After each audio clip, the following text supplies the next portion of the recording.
Hi there, it's Amarah, musician among other things, and today is officially my due date. I am 40 weeks today, and I've made it to the due date, so I expect to maybe be a little late, of course. I don't see myself going into labor today.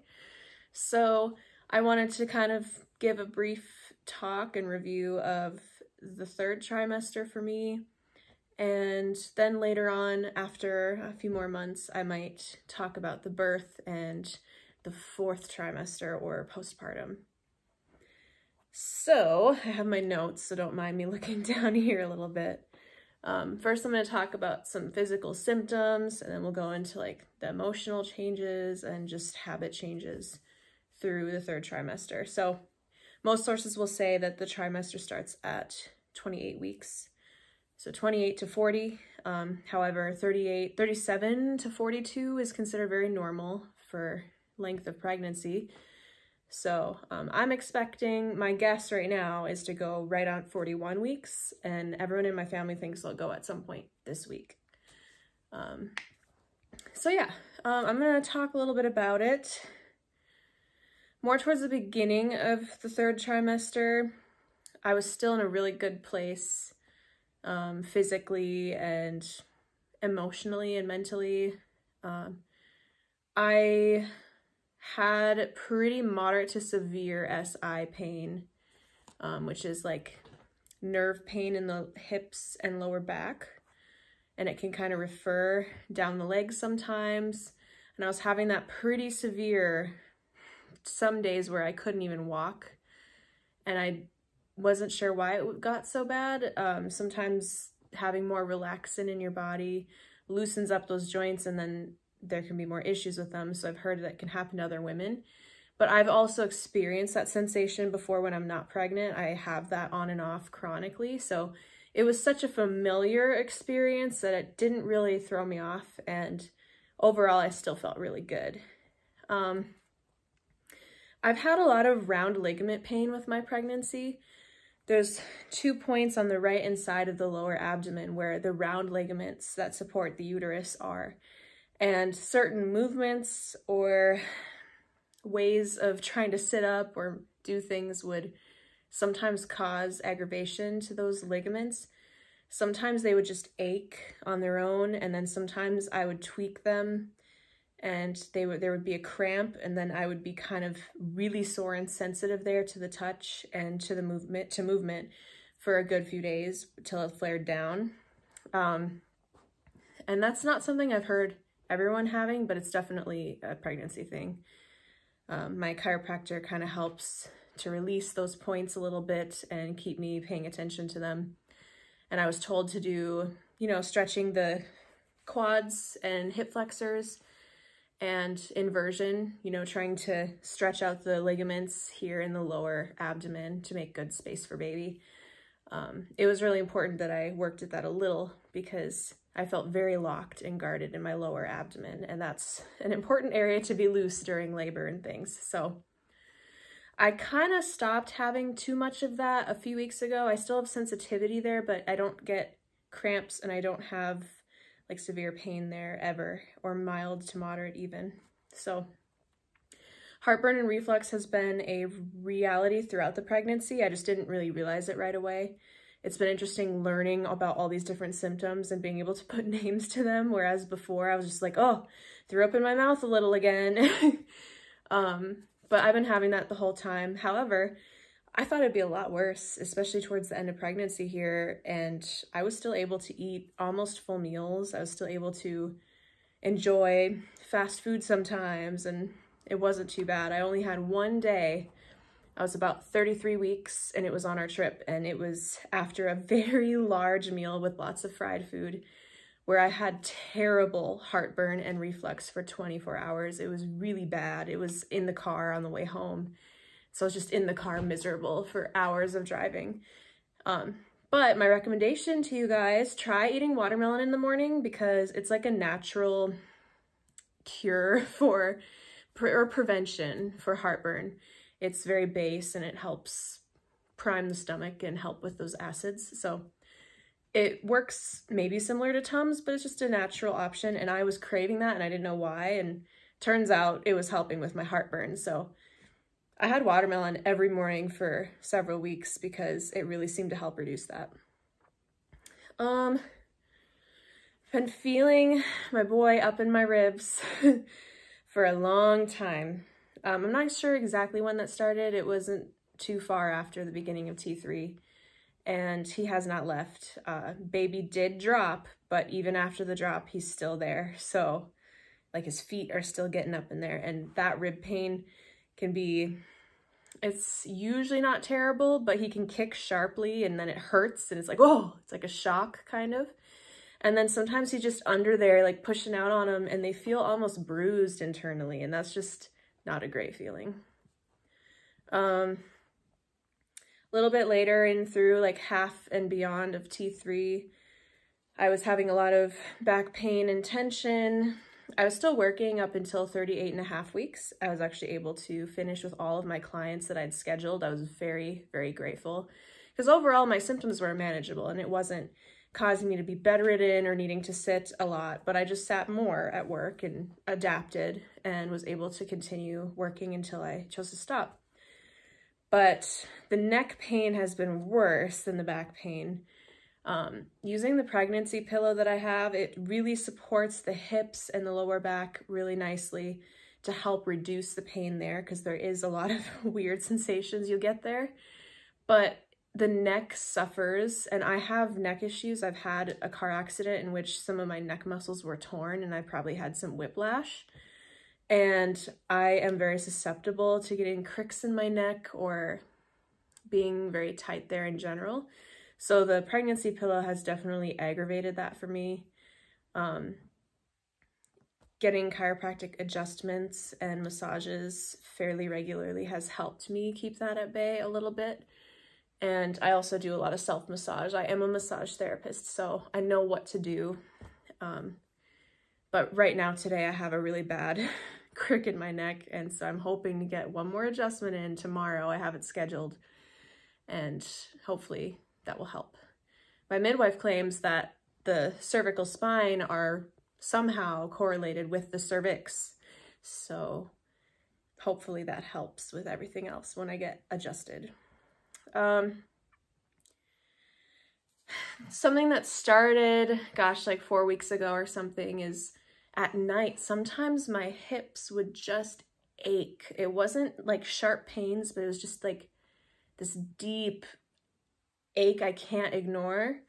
Kind of, if you know any anatomy, the IT band muscle body up at the hip, near the hip flexors kind of, but more on the side.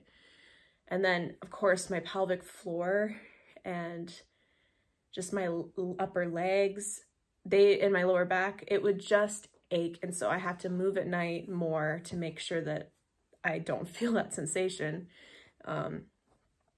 All this to say, I've been sleeping better here in T3 than the entire pregnancy. I still have a lot of dreams, but I feel like I'm adapting to having more dreams and it doesn't wake me up every time anymore. And my pregnancy pillow is really helping me be comfortable at night to be able to sleep.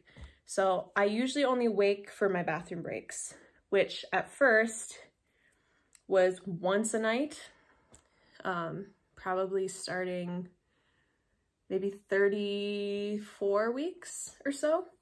Once a night I would use the bathroom, and then it recently upgraded probably around 38 weeks, maybe 39, where I now go twice a night. So that's pretty much the only time I wake up usually though. So I wake up twice in the night, go to the bathroom, get back to sleep, and I generally wake up feeling really rested and rejuvenated, which is such a blessing, and I'm soaking it in for the time while it lasts here, because I know that that will eventually change.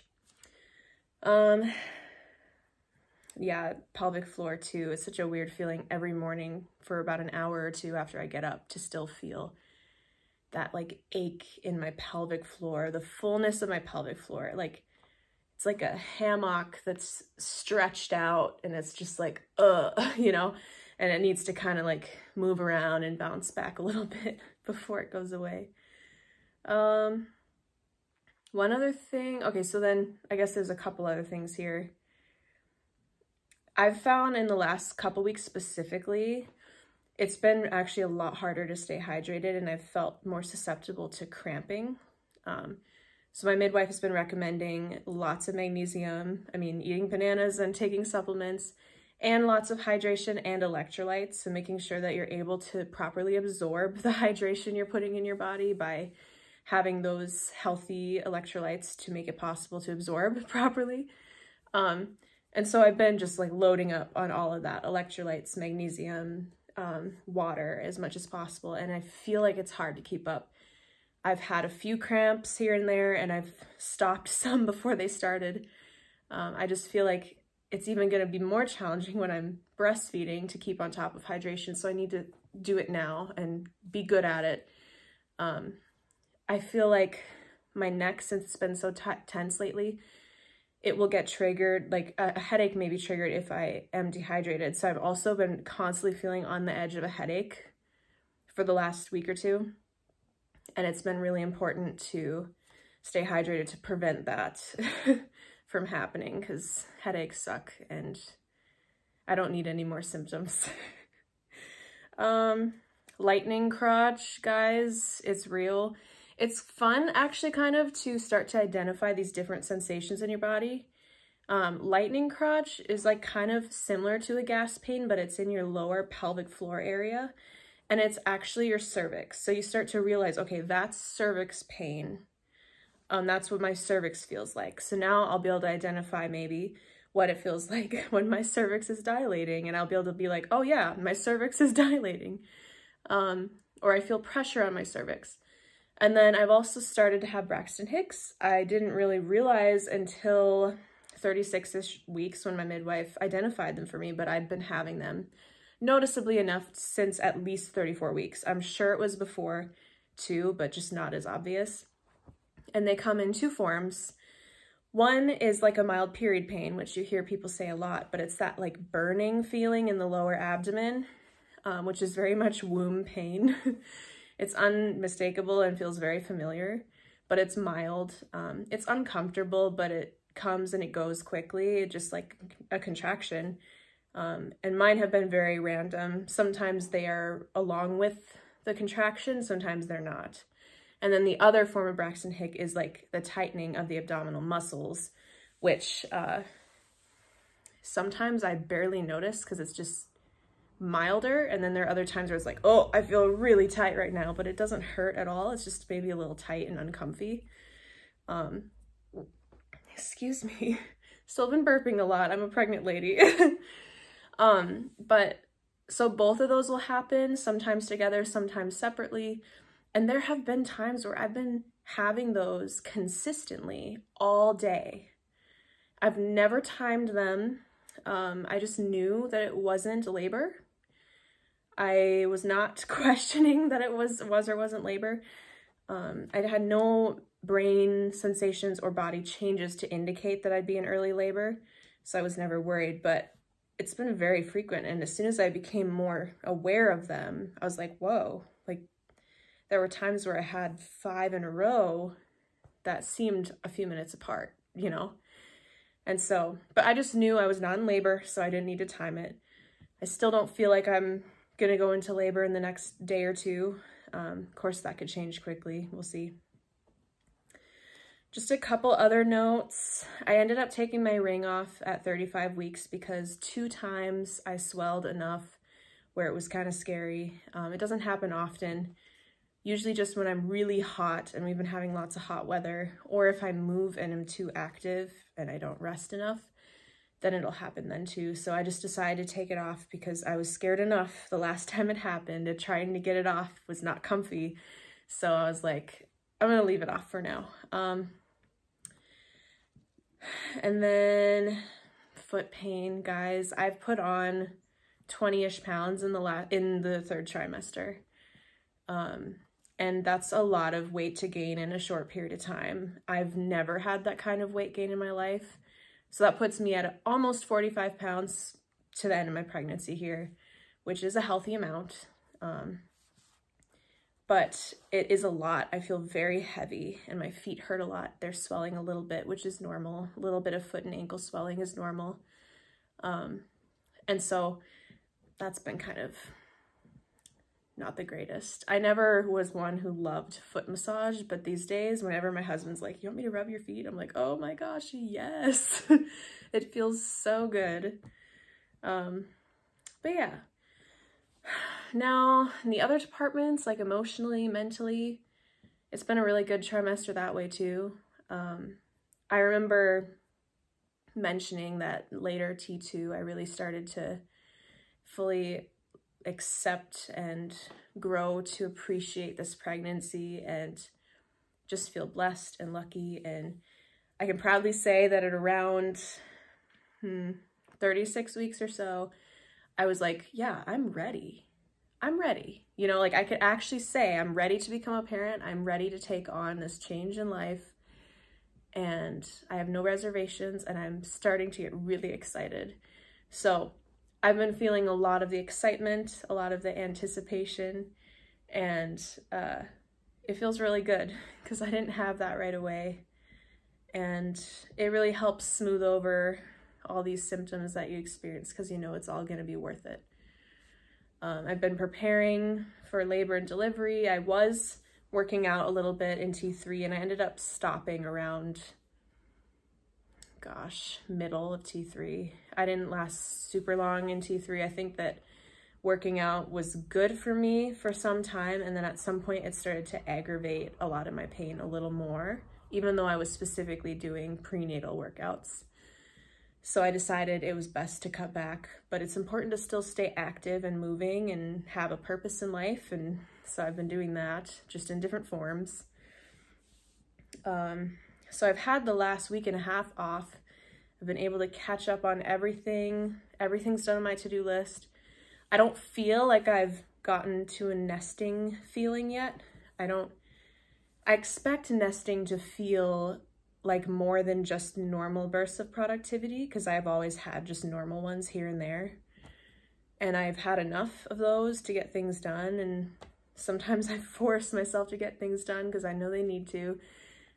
But I haven't had any like supernatural energy source of like, oh, I'm gonna get this stuff done and I'm gonna have a baby soon and I have to do this and this and this.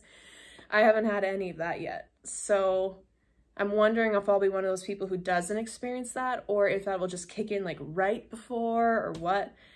But I just don't think I've had that yet. Maybe I'm wrong, but yeah. Gosh. What else? I feel big, guys. I feel huge. And I still love my body and appreciate it. And my husband still loves my body and appreciates it and makes me feel really beautiful and great. But it's heavy. It's like, oh, my feet just are heavy. Standing for too long, being too active, walking too far really just starts to hurt. It's like, oh. So I'm really looking forward to getting some pounds down and feel a little bit more like myself pretty soon.